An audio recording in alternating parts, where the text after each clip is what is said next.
तुम्ही कोर्ट केस माघार घ्या, धनंजय मुंडेची जे आमदारकीचा केस तुम्ही टाकलेला आहे रद्द करण्यासाठी ते तुम्ही माघार घ्या, हे डोमेस्टिक व्हायलन्स माघार घ्या, अशी सगळी मागणी करून मला धमकी देत आहे। बांद्रा कोर्टामध्ये आमची डेट होती डोमेस्टिक व्हायलन्सची। याच्यामध्ये आमच्या वकिलांनी 3 पिटिशन टाकलेले आहे, ज्याच्यामध्ये जे आमच्या 2 लाख रुपये देण्यात आलेला आहे त्याच्यासाठी जे पिटिशन दाखल केलेलं आहे आणि जे आज ज्या दिवसापासून कोर्टाचा निकाल लागला आहे त्या दिवसापासून मला दिवसोदिवस अशी घाणेरडी धमकी देण्याचा प्रयत्न, माझे खोटे व्हिडिओ टाकण्याचा प्रयत्न, ज्याच्यामध्ये मी नाहीच आहे। मला 3 वर्ष अगोदर पण कंप्लेंट दिलेली आहे, तरी पण आज कोणतीही कारवाई नाही झाली।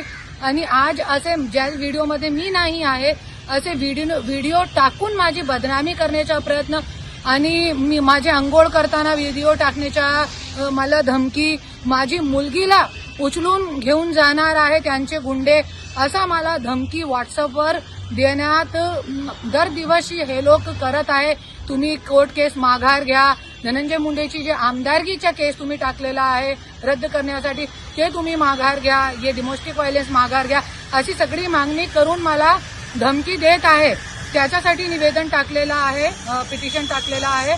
आणि धनंजय मुंडेची जे प्रॉपर्टी आहे, जे मला न विचारतात, आज 500 कोटीचे ओरिजिनल पेपर माझ्याकडे आहे आणि ते प्रॉपर्टी जे बेक डेटचे स्टाम्प घेऊन राजश्रीचे नावावर केलेली आहे, ते सगळी प्रॉपर्टी जे आहे ते कंपनी आहे, शुगर फॅक्टरी जे आहे, आज कमीत कमी 5,000 कोटीची प्रॉपर्टी आहे, ज्याच्यावरती मी आज पिटिशन टाकलेलं आहे कोर्टामध्ये की हे प्रॉपर्टी ज्यापर्यंत आमचा निकाल लागेल नाही तोपर्यंत हे प्रॉपर्टी कोणीही खरेदी विक्रू करू शकत नाही आणि याच सगळी प्रॉपर्टीवरती स्टे आणावं लागेल। या सगळं पिटिशन आम्ही टाकलेलं आहे।